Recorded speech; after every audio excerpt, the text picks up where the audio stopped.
बच्चों आज बात करेंगे हम क्लास 10th के चैप्टर 1 की, जो लाइट का चैप्टर है उसी की बात करेंगे।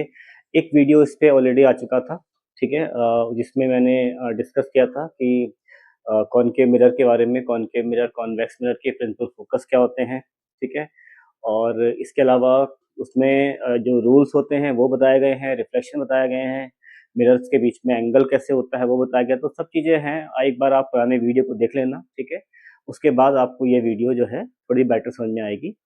तो अभी जो नेक्स्ट पार्ट है इसका, वो ये है कि images formed by concave mirror. तो कॉनकेव मिरर कौन कौन से केसेस में, किस केसेस में कैसी इमेज फॉर्म करता है, तो इसकी हम बात करेंगे, ठीक है। केस फर्स्ट लेके चलेंगे कि ऑब्जेक्ट जब रखी हो इन्फिनिटी पे, तो केस क्या बनेगा आपका, ठीक है। तो यहाँ पर देखिए जो ऑब्जेक्ट है वो इन्फिनिटी पे है। इन्फिनिटी का मतलब है कि एक ऐसा पॉइंट है जो बहुत दूर है, हमें नोन नहीं है उसकी डिस्टेंस क्या है, तो उसको हम इन्फिनिटी बोलते हैं, ठीक है।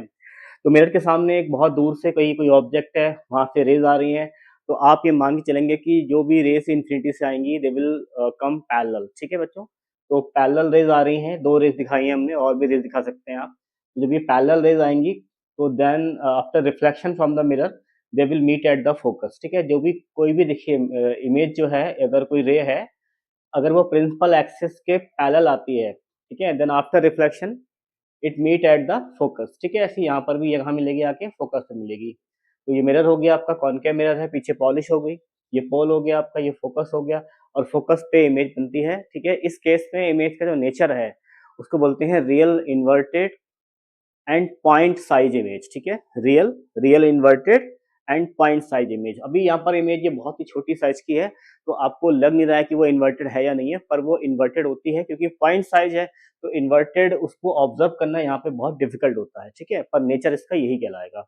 और इमेज क्या बनती है फोकस पे, ठीक है।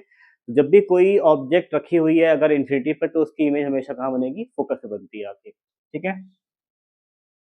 बात करते हैं केस नंबर 2 की, से बोलते हैं बियॉन्ड सी, ठीक है। इसमें क्या होता है कि जो रेज है वो इसमें जो ऑब्जेक्ट है वो हमने रखी है सेंटर ऑफ कर्वेचर के पीछे रखी है हमने, ठीक है। बियॉन्ड बोलते हैं इसको, बियॉन्ड सेंटर ऑफ कर्वेचर। तो इसमें जो ऑब्जेक्ट है उससे एक रे आती है parallel, that ray will go through the focus, ठीक है। और एक रे जो है ऐसी जा रही है जो कि फोकस से पास होती है, then that ray will become parallel. देखिए जो रे आती है पैरेलल वो फोकस से पास हो जाती है, और जो ऑलरेडी फोकस से पास होती है वो हो जाती है पैरेलल। तो यहाँ पर दोनों इमेजेस मीट करती हैं, तो यहाँ पर हमारी इमेज फॉर्म होती है, ठीक है। तो इमेज फॉर्म होती है सी और एफ के बीच में, ठीक है। तो इस केस में जो नेचर होगा इसका वो कहलाएगा रियल इन्वर्टेड और डिमिनिश्ड कहलाएगा, क्योंकि ये जो इमेज है ये ऑब्जेक्ट के साइज से छोटी होती है, ठीक है। चलिए यहाँ पे आते हैं, ये है case number 3, at centre of curvature कहते हैं इसको हम लोग, ठीक है। इसमें जो ऑब्जेक्ट है वो रखी हुई है सेंटर ऑफ कर्वेचर पे। अब देखिए मिरर की प्रॉपर्टी ये होती है कि जितना पोल से होता है फोकस, ठीक है, उतना ही होता है फोकस सेंटर ऑफ कर्वेचर, ठीक है। तो यहाँ पर जो रे है वो आ रही है पैरेलल हमारी, और पैरेलल रे आफ्टर रिफ्लेक्शन पास होती है आपकी फोकस से, ठीक है।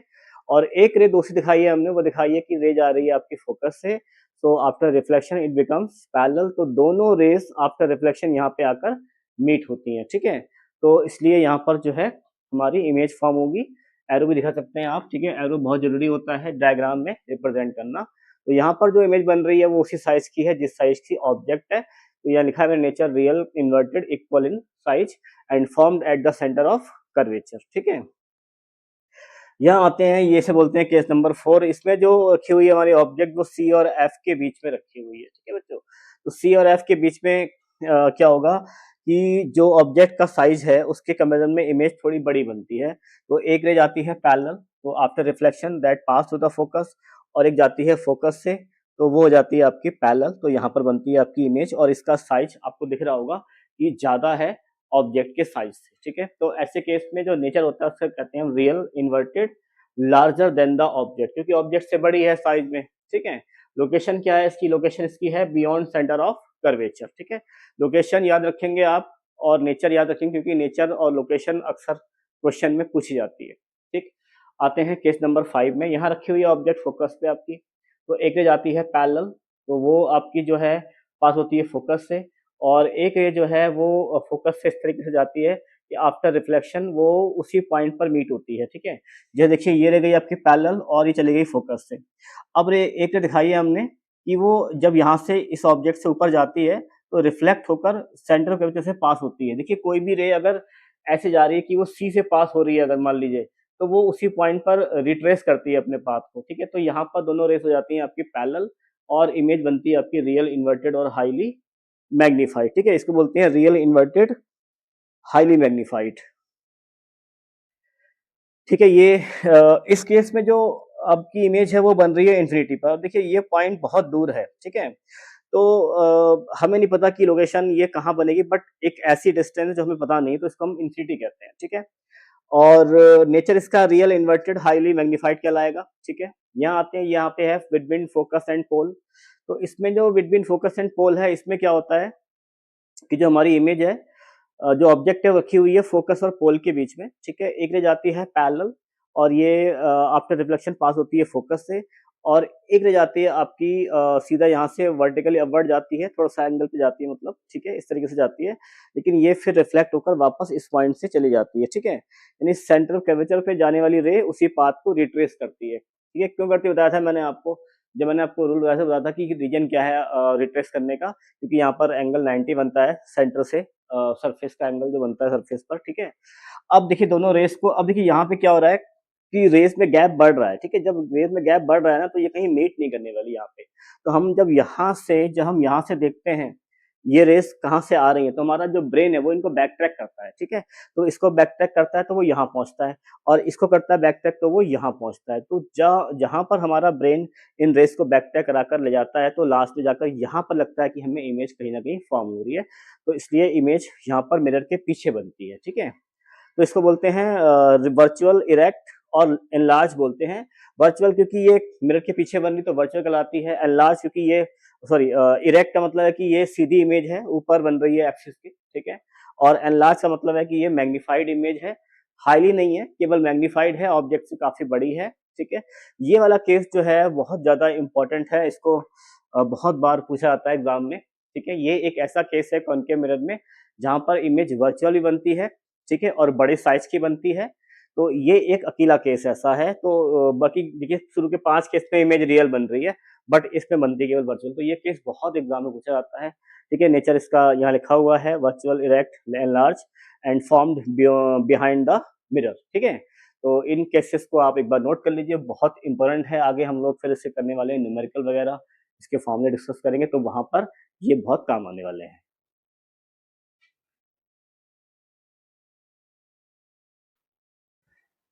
चलिए बच्चों, अब हम बात कर लेते हैं मिरर फॉर्मूले की, ठीक है। तो मिरर फॉर्मूला होता है 1/f equal to 1/v plus 1/u, ठीक है। तो जो इसमें v और u है, ठीक है, यहाँ मैंने लिख दिया है। जो f है वो फोकल लेंथ है मिरर की, ठीक है, वो पोल से ली जाती है हर चीज। ऑब्जेक्ट डिस्टेंस u होती है जिसको पोल से लिया जाता है। v इमेज डिस्टेंस है जिसको पोल से लिया जाता है। तो यानी सारे मेजरमेंट पोल से होने हैं, ठीक है। ये होता है मैग्निफिकेशन फॉर्मूला, इसको एम से करते हैं, ये होता है माइनस का वी अपॉन यू, ठीक है। इसको h i upon h o भी लिखते हैं। एच आई मतलब है हाइट ऑफ इमेज, और ये है हाइट ऑफ ऑब्जेक्ट, ठीक है। तो height of object, height of image के बारे में भी बात करेंगे जब साइन कन्वेंशन बात करेंगे। अब इसमें जो एम है एक्चुअली बेसिकली ये एक रेशियो है, ठीक है। वी और यू का रेशियो है, वी का मतलब डिस्टेंस है, और यू भी क्या है, डिस्टेंस। तो दोनों डिस्टेंस का रेशियो है, या फिर दोनों क्या है, हाइट का रेशियो है। तो अगर कभी कोई पूछे कि एम की यूनिट क्या होती है, तो एम की कोई यूनिट नहीं होती है, बिकॉज ये दोनों सेम क्वांटिटीज का क्या है, रेशियो है, ठीक है। आते हैं यहाँ पर, यह है साइन कन्वेंशन, ये सबसे इंपॉर्टेंट पार्ट है इस चैप्टर में। साइन कन्वेंशन का देखिए, जो अगर आप एनसीईआरटी से पढ़ेंगे तो एनसीईआरटी में ये लिखा मिलेगा आपको कि the distance taken against the incident ray will be taken negative, ठीक है, और the distance taken the in the direction of incident ray will be taken positive.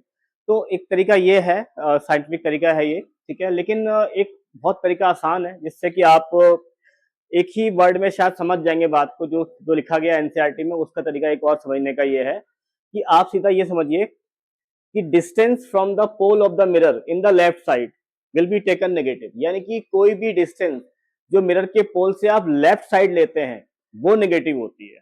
तरीका ये है बहुत अच्छा समझने का, इससे आपको कभी कंफ्यूजन नहीं होने वाला, ठीक है। यहाँ देखिए, जैसे ये मिरर है, ये पोल हो गया। अब पोल से अगर मैं इधर की साइड, देखिए लेफ्ट यही तो हुआ, पोल से अगर मैं लेफ्ट साइड में कोई भी डिस्टेंस मेजर कर रहा हूं, चाहे वो ऑब्जेक्ट डिस्टेंस हो, चाहे वो इमेज डिस्टेंस हो, कोई भी डिस्टेंस हो, अगर वो लेफ्ट साइड में ली गई है तो वो नेगेटिव होगी, बस और कुछ नहीं करना आपको। और अगर इसके मान लीजिए इधर की साइड बनती है इमेज, ठीक है, या कोई डिस्टेंस आप इधर की साइड राइट में नापते हैं तो वो कैसी होगी, वो पॉजिटिव होगी। मैंने यहाँ लिख दिया, ठीक है, सॉरी, ये पॉजिटिव है। तो distance in the right side positive, distance in the left side negative. और कहां से होना है मेजरमेंट, मिरर के पोल से होना है, ठीक है। तो ये अगर आपने समझ लिया कि डिस्टेंस लेफ्ट में नेगेटिव राइट में पॉजिटिव, तो आपको कभी भी कंफ्यूजन होने वाला नहीं है और कोई भी साइन कन्वेंशन आपको याद नहीं करना है, ठीक है। एक चीज और बता दूं मैं आपको कि जो हाइट होती है, जैसे हाइट ऑफ ऑब्जेक्ट है एच ओ है, ठीक है, तो एच ओ जो है हाइट के ऑब्जेक्ट को हमेशा प्रिंसिपल एक्सिस के ऊपर रखा जाता है। तो जो चीज प्रिंसिपल एक्सिस के ऊपर है उसका साइन हमेशा कैसा होगा, पॉजिटिव होगा, ठीक है। और जैसे ये इमेज बन रही है, मान लीजिए अभी इमेज इन्वर्टेड बन रही है, ठीक है, मान लेते हैं किसी केस में ऐसा हो रहा है, तो अगर ये इमेज बन रही है इन्वर्टेड तो ये डाउनवर्ड है, और डाउनवर्ड इमेज की जो हाइट होती है वो कैसी होती है, वो हमेशा नेगेटिव ली जाती है, ठीक है। यानी जो हाइट आप डाउनवर्ड नापेंगे वो नेगेटिव, और जो हाइट अपवर्ड नापेंगे वो कैसी होगी, पॉजिटिव, ठीक है। एक बार फिर से समराइज करता हूं, लेफ्ट की डिस्टेंस नेगेटिव, राइट की distance positive, downward height negative, upward height positive. बस इतना सा साइन कन्वेंशन है। इसके बाद अब हम लोग न्यूमेरिकल पे फोकस करेंगे, न्यूमेरिकल डिस्कस करेंगे, और न्यूमेरिकल जो है वो मिरर फॉर्मूले पे होंगे, मैग्निफिकेशन फॉर्मूले पे न्यूमेरिकल वगैरह होंगे, ठीक है। और एक चीज हम और बात कर लेते हैं, वो है हमारी बच्चों रियल और वर्चुअल इमेज। तो हमने अलग अलग केसेस में पढ़ा है कि रियल इमेज कहाँ बनती है, वर्चुअल कहाँ बनती है, ठीक है। कभी किसी क्वेश्चन में ये लिखा मिल जाए कि इमेज जो है वो स्क्रीन पे आती है, अगर इमेज स्क्रीन पे बनती है तो इसका मतलब वो इमेज रियल है। तो अभी कई बार क्वेश्चन में रियल इमेज लिखा नहीं मिलेगा आपको, पर वो दे देगा कि इमेज स्क्रीन पे बन रही है, तो आप समझ जाना कि वो जो इमेज स्क्रीन पे आ रही है वो इमेज रियल होगी, ठीक है। चलिए क्वेश्चन करेंगे स्टार्ट अप।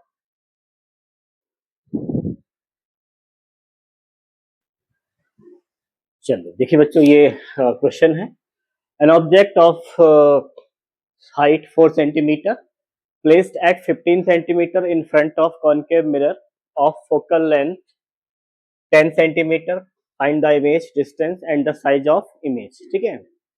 क्वेश्चन की लैंग्वेज अलग अलग तरीके से हो सकती है, ठीक है, मैंने थोड़ा स्टेट क्वेश्चन रखा है। तो आपको फोकल लेंथ गिवन है, और आपको ऑब्जेक्ट की डिस्टेंस गिवन है, आपको ऑब्जेक्ट की हाइट गिवन है, ठीक है। जो डेटा दिया है जरा पहले उसको नोट कर लेते हैं। तो कह रहा है कि भाई ऑब्जेक्ट की हाइट दे रखी है हमें, तो सोल्यूशन में आते हैं हम लोग। तो हाइट ऑफ ऑब्जेक्ट को हम एच ओ लिखते हैं, तो ये हो गया आपका 4 सेंटीमीटर, ठीक है। O for object, h for height. रखा गया है 15 सेंटीमीटर पर कॉनकेव मिरर से, तो यानी कि ऑब्जेक्ट डिस्टेंस हो गई हमारी 15 सेंटीमीटर, ठीक है। सिंबल याद रखना, यू क्या है हमारा, ऑब्जेक्ट डिस्टेंस, ठीक है। कितना रखा है, -15 पे। माइनस इसलिए लिया है कि ऑब्जेक्ट डिस्टेंस जो होती है, जो ऑब्जेक्ट होती है वो हमेशा मिरर के लेफ्ट पे रखी होती है, और लेफ्ट की डिस्टेंस हमेशा कैसी होती है, नेगेटिव। ये मैंने क्या डिस्कस आपसे अभी साइन कन्वेंशन में। अच्छा, इमेज डिस्टेंस तो हमें निकालनी है, और फोकल लेंथ दे रखी है उसने। अब देखिए कॉनकेव मिरर की फोकल लेंथ गिवन है 10 सेंटीमीटर। अब जो कॉनकेव मिरर है ना बच्चों, जो उसका फोकस बनता है वो बनता है लेफ्ट साइड में। एक बार जरा पिछला वीडियो आप देख लेना, ठीक है। मैंने उसमें बताया कि प्रिंसिपल फोकस कहाँ बनता है, तो वो लेफ्ट में बनता है, और लेफ्ट की डिस्टेंस कैसी होती है, हमेशा नेगेटिव। तो right here minus sign. Image distance को वी कहते हैं, वो उसने हमसे पूछा हुआ है, ठीक है। हाइट ऑफ इमेज पूछी है उसने, तो एच आई कहते हैं हाइट ऑफ इमेज को। तो ये डेटा दिया है और जो निकालना है वो मिल गया हमको। अब इतना पार्ट आप कर लेते हैं तो कहीं ना कहीं क्वेश्चन की लैंग्वेज समझ में आपको इसका मतलब आ चुकी है। चलिए लगाते हैं मिरर फॉर्मूला। तो मिरर फॉर्मूला क्या कहता है भाई, 1/f = 1/v प्लस का 1/u। एफ की वैल्यू हमें पता है -10, वी हमें फाइंड आउट करना है, यू हमें दिया है -15, ठीक है। यहाँ -15 लगा दीजिए आप, ठीक है। अच्छा, ये हो गया -1/10 = 1/v -1/15, वही प्लस और माइनस मतलब क्या बन जाएगा, माइनस हो जाएगा। आपको v निकालना है तो 15 को इधर ले आइए, -1/10 प्लस का 1/15।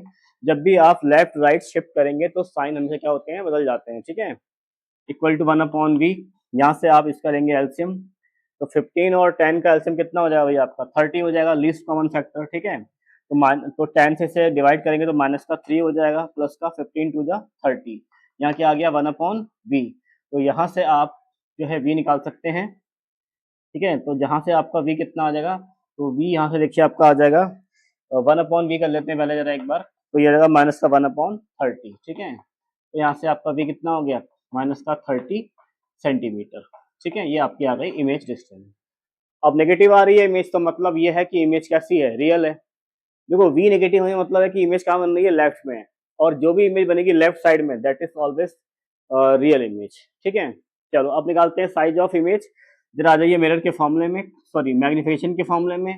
तो ये होता है माइनस का v upon u equal to होता है h i upon h o. ठीक है,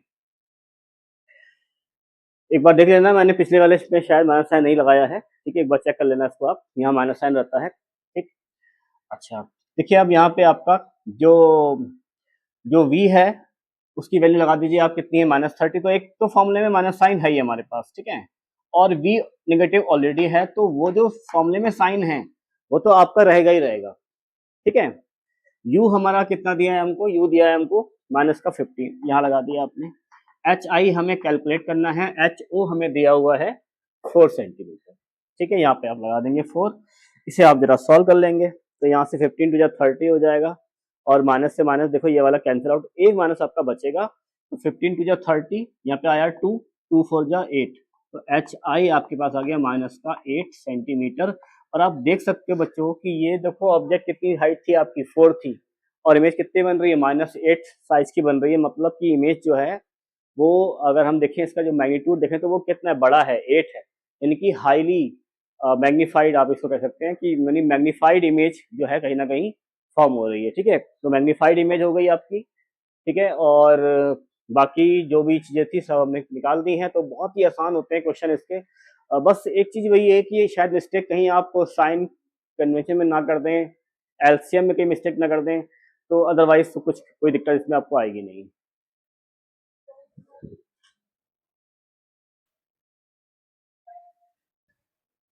देखिए ये एक क्वेश्चन मैंने और किया है। ठीक है, उसमें मैंने डेटा यहाँ देखिए बदल दिया है, यहाँ लिखा है 3 सेंटीमीटर, यहाँ लिखा है 18 सेंटीमीटर। ठीक है, इसे कर दिया मैंने 12। ठीक है, तो क्वेश्चन वही है, डेटा थोड़ा बदला है ताकि आपको कैलकुलेशन मिले डिफरेंट सॉल्व करने के लिए। ठीक है, और देखिए मैंने ये सब कर दिया ऑलमोस्ट सॉल्व। इसमें देखिए हाइट ऑफ ऑब्जेक्ट दे रखी है 3, ऑब्जेक्ट डिस्टेंस दे रखी है आपकी देखिए 18, तो ये नेगेटिव होती है क्योंकि ऑब्जेक्ट हमेशा रखते हैं लेफ्ट साइड में। वी निकालना है, एच आई आपको निकालना है। ठीक है, और फोकल लेंथ दे रखी है आपको 12, तो ये आपको क्योंकि फोकस लेफ्ट साइड में बनता है कॉनकेव मिरर का, इसलिए एफ कैसा होगा, नेगेटिव होगा। ठीक है, अब देखिए वही लगाया मिरर फॉर्मूला। ठीक है, एफ लगा दिया आपको, -12 लगा दिया हमने, दिया हुआ है। बी निकालना है, यू दिया है -18, माइनस प्लस माइनस फिर से माइनस हो जाएगा यहाँ पे। ठीक है, अगले स्टेप में इसको उठा के हम वहाँ ले गए। ठीक है, 1/b आ गया, हमने इसका एलसीएम में 36 आ गया, 12 3 36 माइनस का 3 आ गया, 18 2 36 प्लस का 2 आ गया। ठीक है, इक्वल टू क्या हो गया, 1/b हो गया। तो देखिए यहाँ से -3 + 2 कितना होगा, माइनस का 1 बचेगा, अपॉन क्या है 36, तो भी कितना आ जाएगा, माइनस का 36 सेंटीमीटर, क्रॉस मल्टीप्लाई करेंगे तो ये आ जाएगा आपका। ठीक है, अब ये होता है हमारा मैग्निफिकेशन का फॉर्मूला, तो इसको लगा दिया हमने, ये हमारे फॉर्मूले में रहता है ऑलरेडी साइन, तो ये साइन ऐसी है। वी की वैल्यू रखिए -36, यू दिया है आपको माइनस का 18। ठीक है, और एच आई निकालना है, एच ओ दिया है आपको 3 सेंटीमीटर। देखो यहाँ से 18 2 जा हो जाएगा 36, 2 यहाँ पे आएगा, और 2 3 जा क्या हो जाएगा 6। और देखिए माइनस साइन 3 है आपके पास, 1 2 3, तो 2 माइनस जाएंगे कैंसिल आउट, 1 बचेगा, तो वो यहाँ पे आ जाएगा। और एच आई नेगेटिव आने का मतलब ये है कि इमेज कैसी बनती है, रियल। और वी नेगेटिव आ रहा है तो ये भी इंडिकेशन है ऐसी बात का कि इमेज रियल बन रही है। ठीक है, तो अगर रियल इमेज है तो वो लेफ्ट साइड में बन रही होगी, और जो उसकी हाइट है वो नीचे की तरफ होगी, एक्सिस के नीचे बन रही होगी। ठीक है, ये इसका इंडिकेशन है, इसको आप नोट कर लीजिए।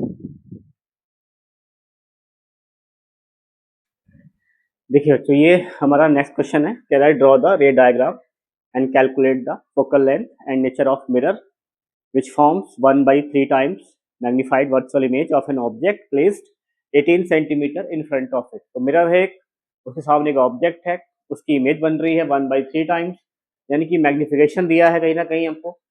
इमेज ऑब्जेक्ट की लोकेशन दे रखी है 18 सेंटीमीटर पे। अब इमेज मैग्नीफाइड बनेगी नहीं बनेगी ये कह नहीं सकते अभी आप, क्या लिख तो रखा है बट देखना पड़ेगा, क्योंकि वर्चुअल इमेज है तो वर्चुअल इमेज कई बार एक ही केस में होती है मैग्नीफाइड, जब कॉनकेव मिरर का लास्ट केस होता है। ठीक है, कॉनकेव मिरर के लास्ट केस में तो वर्चुअल इमेज मैग्नीफाइड होती है, लेकिन अगर कॉन्वेक्स मिरर हुआ ये, तो दोनों केसेस में इमेज आपकी जो है वो डिमिनिश्ड होती है। ठीक है, तो अभी कुछ कह नहीं सकते आप, पर हाँ इमेज वर्चुअल है ये कंफर्म है। तो इसके अकॉर्डिंग हम चलते हैं। डेटा जो दिया हुआ है, तो हमें एक तो मैग्निफिकेशन दिया है 1/3 और फोकल लेंथ आपको निकालनी है। ऑब्जेक्ट डिस्टेंस दिया है आपको माइनस का 18 सेंटीमीटर। यू तो हमेशा नेगेटिव होता ही है भाई, ठीक है। तो चलिए करते हैं सॉल्व इसको। तो m का फॉर्मूला है माइनस का v अपॉन यू, ठीक है, माइनस का v upon u equal to, और m दिया आपको 1/3, तो माइनस का v आपको पता नहीं है, u दिया है माइनस का 18, ये हो गया आपका 1/3, माइनस माइनस कैंसिल आउट, तो यहाँ से आपका v हो जाएगा 18/3, दैट इज 6 सेंटीमीटर, ठीक है। चलो अब अच्छा देखो एक चीज आ गई समझ में हमें, यहाँ पे हमें जो पोजीशन है इमेज की, जो लोकेशन है वो प्लस का आ रही है। प्लस का मतलब राइट साइड में इमेज, और राइट में इमेज तब बनती है जब मिरर कौन सा हो, कॉन्वेक्स। तो कॉन्वेक्स मिरर है, समझ में आ गया हमको। 1/f equal to 1/v plus का 1/u। f आपको निकालना है, ठीक है, v आपको दिया है 6, u आपको जो है दिया है माइनस का 18, ठीक है। तो ये माइनस प्लस माइनस माइनस ही हो जाएगा ये, ठीक है। तो इसको इधर लाएंगे तो प्लस का यहाँ से सीधा सॉल्व कर लेते हैं इसको हम लोग। अब 1/f इक्वल टू 18 हो जाएगा इसका एल्सियम, 6 3 जा 18 और 18 2 जा, सॉरी 18 1 जा 18, ठीक है। तो ये हो गया 2/18, दैट इज 1/9। तो यहाँ से फाइनली f आपके पास आ जाता है 9 सेंटीमीटर, ठीक है। f आ गया आपके पास, और f भी पॉजिटिव आ रहा है, तो मिरर कैसा है, कॉनकेव मिरर है। f भी अगर पॉजिटिव आ रहा है तो ऑब्वियसली ये कॉनकेव मिरर का इंडिकेशन है। तो नेचर कैसा हुआ मिरर का, कॉन्वेक्स हुआ ना, कॉन्वेक्स हुआ, पॉजिटिव है ना, तो कॉन्वेक्स हुआ, ठीक है। कॉन्वेक्स मिरर है ये, ठीक है। अब क्या पूछ रहा है हमसे, हाँ डायग्राम पूछ रहा है, तो डायग्राम बनाते हैं। तो ये कॉन्वेक्स मिरर बनाना है हमें, तो कॉन्वेक्स मिरर हमें बनाना पड़ेगा इस तरीके से। अंदर इसके पॉलिश कर देंगे हम, ठीक है। कॉनकेव मिरर के इनर साइड में पॉलिश होती है, ठीक है। अगर कुछ कंफ्यूजन हो ना कॉन्वेक्स कॉनकेव में आपको, तो पिछला वीडियो एक बार जरा देख लेना आप, उसमें सारा कुछ बताया गया है, ठीक है। चलो तो ये हो गया भाई, मान लीजिए फोकस, ये हो गया आपका सेंटर ऑफ कर्वेचर। ऑब्जेक्ट रखनी है हमें 18 पे, ठीक है। 18 कहीं यहाँ कहीं मान लेते हैं, ठीक है। ऐसा कुछ मेजरमेंट नहीं करना होता है, ठीक है। अगर कभी भी आपसे कहा जाए कि भाई रे डायग्राम बनाना है, तो ऐसा नहीं कोई स्केल से आप मेजरमेंट करेंगे, ऐसा नहीं है। आपको बस एक अंदाजा लेना, एक लेना आइडिया कि भाई अगर फोकस इतना माना है तो 2f इसका जस्ट डबल हो जाएगा ना। तो ऐसे मेजरमेंट नहीं करना होता है स्केल से, कोई ऐसा कुछ भी। आप चलिए तो अब वो क्या करते हैं हम लोग, यहाँ से हम लोग इमेज बनाते हैं। तो ये केस वो हुआ आपका जिसमें ऑब्जेक्ट को इन्फिनिटी और पोल के बीच में, ये तो पोल हो गया आपका भाई, ठीक है। इन्फिनिटी ये हो गया आपका, इन्फिनिटी और पोल के बीच में कहीं भी रख देंगे आप, तो इमेज आपकी फोकस और पोल के बीच में जाएगी, ठीक है। चलो तो पहली रे जाती है भाई पैरेलल, ठीक है। ये रे आपकी जो है थोड़ी सी ऊपर की तरफ जाएगी इस तरीके से, और बैक ट्रैक करने पर ये फोकस पे मिलेगी, ठीक है। और एक रे में जाएगी, एक रे जाएगी आपकी सेंटर ऑफ कर्वेचर की तरफ इस तरीके से, ठीक है। थोड़ा सा अगर नहीं दिख रहा हो आपको तो शायद चलो थोड़ा सा बैंड कर देते हैं, इस तरीके से जाएगी ये, ठीक है। तो यहाँ पर दो जो इमेजेस हैं वो देखिए, यहाँ पे दो रेज जो है वो क्या हो रही है, वो मीट हो रही है इस पॉइंट पर। ये क्या बन गई, आपकी इमेज बन गई, ठीक है। तो यहाँ से इस पॉइंट पे बन रही है इमेज, जो कि मैग्नीफाइड नहीं है, ठीक है, डिमिनिश्ड इमेज है ये।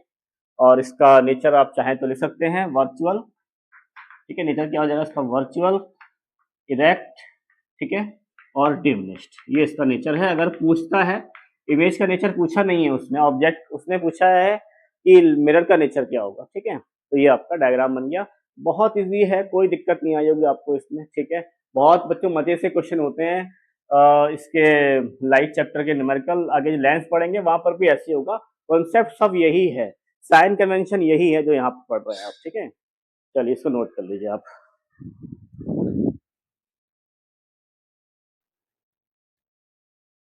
बच्चे देखिए अब लास्ट है हमारा यहाँ पे यूजेज ऑफ मिरर, ठीक है। तो मिरर के हम यूज कैसे कैसे करते हैं। तो पहला तो बच्चों होता है हमारा प्लेन मिरर, तो उसको पता ही है आपको, प्लेन मिरर में हम डेली उसको हम अपना फेस देखते हैं, ठीक है। तो प्लेन मिरर में जो आपकी इमेज बनती है वो इक्वल साइज की बनती है, ठीक है। और वर्चुअल बनती है इमेज आपकी प्लेन मिरर में, वर्चुअल बनती है और इक्वल साइज की बनती है, ठीक है। और वो इरेक्ट होती है इमेज, क्योंकि आपको आपका फेस सीधा दिखता है, ठीक है। तो वर्चुअल इमेज आपकी जो बनेगी प्लेन मिरर में वो इरेक्ट होगी, ठीक है, इक्वल साइज की होगी, और जो है वो वर्चुअल होती है, ठीक है। चलिए तो वो मैंने पिछली वीडियो में डिस्कस भी किया हुआ है, आप उसको देख सकते हो। अब आता है यहाँ पर कि देखिए बेसिकली दो टाइप के मिरर हो गए आपके पास। एक हमारा होता है कॉनकेव मिरर, ठीक है, ये कॉनकेव है हमारे पास, कॉनकेव मिरर, ठीक है। और एक होता है हमारे पास कॉन्वेक्स मिरर, ठीक है। तो कॉनकेव मिरर का यूज सबसे ज्यादा तो बच्चों हम करते हैं शेविंग मिरर में, मेकअप मिरर में, जो ब्यूटी पार्लर्स वगैरह होते हैं, तो वहां पर मेकअप करने के लिए हम इस मिरर का यूज करते हैं, ठीक है, या फिर शेविंग करते वक्त। क्योंकि उन दोनों केसेस में, शेविंग के केस में और मेकअप के केस में, हम मिरर को अपने बहुत, क्योंकि हम चाहते हैं कि हमारा फेस जो है वो मैग्नीफाइड दिखाई दे, मतलब हमें फेस का अपना एक एक पार्ट जो है वो मैग्नीफाइड दिखाई दे, कि हमारे फेस पे कहाँ पे मेकअप कम रह गया, कहाँ पे ज्यादा रह गया है, तो उसको हम अच्छे से पूरा देखना चाहते हैं, ठीक है। तो पार्लर में इसका हम यूज करते हैं।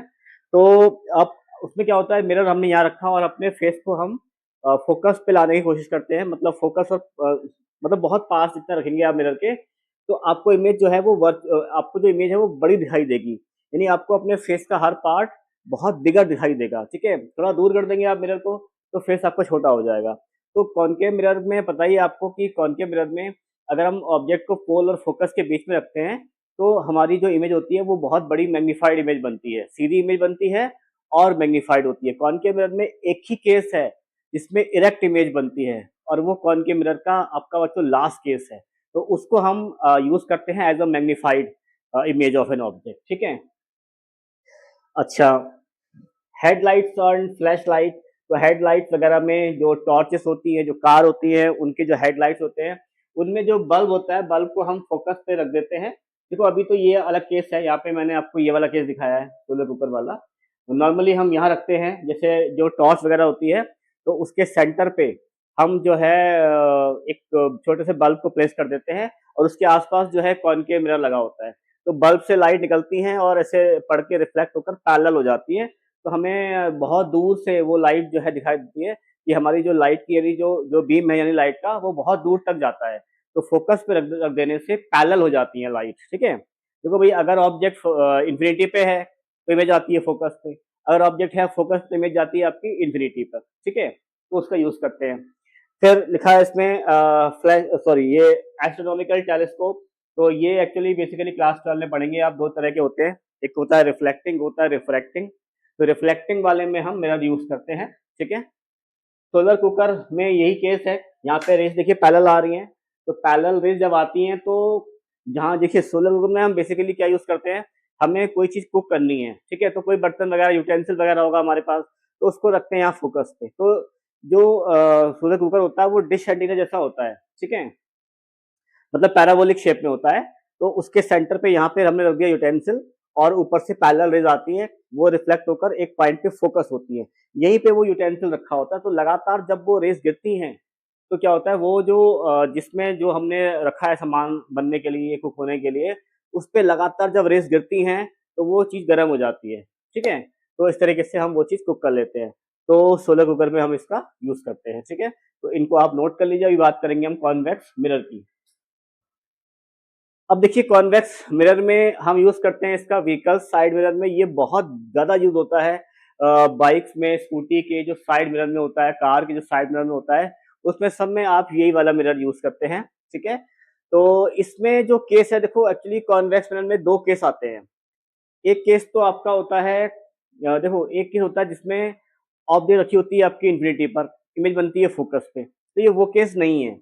ये दूसरा केस है कॉन्वेक्स का, जिसमें ऑब्जेक्ट को इन्फिनिटी और पोल के बीच में कहीं भी रखते हैं आप, तो इमेज फोकस और पोल के बीच में बनती है, ठीक है।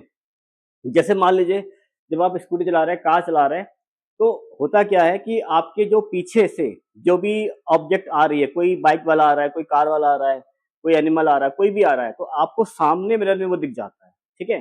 तो जो चीज पीछे है आपके, आपको सामने दिख रही है, तो इसलिए उसको वर्चुअल बोला जाता है। तो वर्चुअल इमेज हुई आपकी, क्योंकि आपके सामने नहीं है वो, बट आपको दिख रही है सामने, है कहाँ पर, पीछे दिख कहाँ रही है, सामने, इसका मतलब कैसी इमेज है, वो वर्चुअल है। और उस वो ऑब्जेक्ट चाहे वो कहीं भी रखी हो, वो इन्फिनिटी पे क्यों ना हो, इन्फिनिटी पोल के बीच में कहीं भी रखी हो, तो आपको वो इमेज दिखती है इस मिरर में। और इस मिरर का एक और बहुत बड़ा एडवांटेज है कि ये हमें लार्ज व्यू ऑफ फील्ड देता है, फील्ड का बहुत बड़ा व्यू, मतलब कि छोटी छोटी इमेजेस फॉर्म करता है, पर बहुत सारी इमेजेस, पीछे का बहुत बड़ा व्यू पूरा कवर कर लेता है। तो इसका ये सबसे बड़ा एडवांटेज है, सबसे बड़ी स्पेशलिटी है। लोग पूछते हैं, क्वेश्चन में आता है, ये एग्जामिनर पूछता है कि भाई why the convex mirror is used as a rear view mirror in vehicles, तो because it provides us a large view of field, field का बड़ा व्यू हमें देता है। ये क्वेश्चन में आपको इसका आंसर ऐसे लिखना होता है, ठीक है। फिर आता है हमारा रोड सेफ्टी एंड इंटरसेक्शन, तो जहां पर कर्व होते हैं, एकदम से रोड टर्न हो जाती है, ठीक है, कोई सामने वाला व्हीकल आ रहा है, उसे पता नहीं कि सामने से कौन आने वाला है, क्योंकि रोड मुड़ी हुई है, 90 डिग्री पे दो रोड है, मान लो ऐसे करके रोड है, तो वहां पर मिरर पहले लगा देते हैं ताकि जो सामने वाली जो रोड पे जो आ रहा है वो हमें यहाँ पे दिख जाता है, ठीक है। स्टोर एंड मॉल, तो मॉल जो होते हैं, जो स्टोर वगैरह रहते हैं बड़े बड़े हॉल टाइप के, वहां पर कुछ किसी ने जो है कुछ सामान स्टोर किया हुआ है, ठीक है, तो उन मॉल्स वगैरह में कॉर्नर्स में जनरली दिखता नहीं है शॉपकीपर को कि भाई वहां पे कौन खड़ा हुआ है, क्या सामान चोरी कर रहा है, दिखता नहीं है, तो वो साइड में ऐसे मिरर लगा देता है इस तरह के। तो ये मिरर जो होते हैं वो उसकी इमेजेस को फॉर्म कर लेते हैं, जो भी व्यक्ति वहां पे बैठा हुआ है, कुछ सामान अगर निकाल रहा है, कुछ चुरा रहा होगा या कुछ ऐसी एक्टिविटी कर रहा है, तो ये उसको वहां से देख सकता है शॉपकीपर कि वो क्या एक्टिविटी कर रहा है, तो कॉर्नर्स में इसको फिट कर दिया जाता है, ठीक है। अच्छा, इसके बाद स्ट्रीट रिफ्लेक्टर, तो ये जो स्ट्रीट वगैरह लाइट रहती है हमारी, ठीक है, वहां पर भी यूज करते हैं, ठीक है। तो इस तरह से कॉन्वेक्स मिरर का काफी बड़ा यूज है, और सबसे बड़ा यूज इसका ये वाला है, व्हीकल्स रियर व्यू मिरर, ठीक है। तो आई थिंक आपको ये सब क्लियर हो गया होगा, इसको एक बार आप नोट कर लेना, ठीक है। और बाकी फिर हम इसके बाद हम डिस्कस करेंगे जो लाइट का हमारा दूसरा पार्ट आता है, मतलब जिसको हम कह सकते हैं कि जो रिफ्रैक्शन होता है। अभी हमने रिफ्लेक्शन पूरा कवर कर लिया है, पिछला वीडियो और जो ये वाला वीडियो है मिलाकर हमारा लाइट का रिफ्लेक्शन कवर हो गया है विद न्यूमेरिकल, ठीक है। तो हम डिस्कस करेंगे रिफ्रैक्शन चैप्टर, जिसमें हम लोग लाइट के रिफ्लेक्शन की बात करेंगे, हम बात करेंगे रिफ्रैक्टिव इंडेक्स की, बात करेंगे हम लोग लेंस की, पावर की, ठीक है, इस तरीके से कवर करेंगे इसको हम, तो इसको आप नोट कर लीजिए।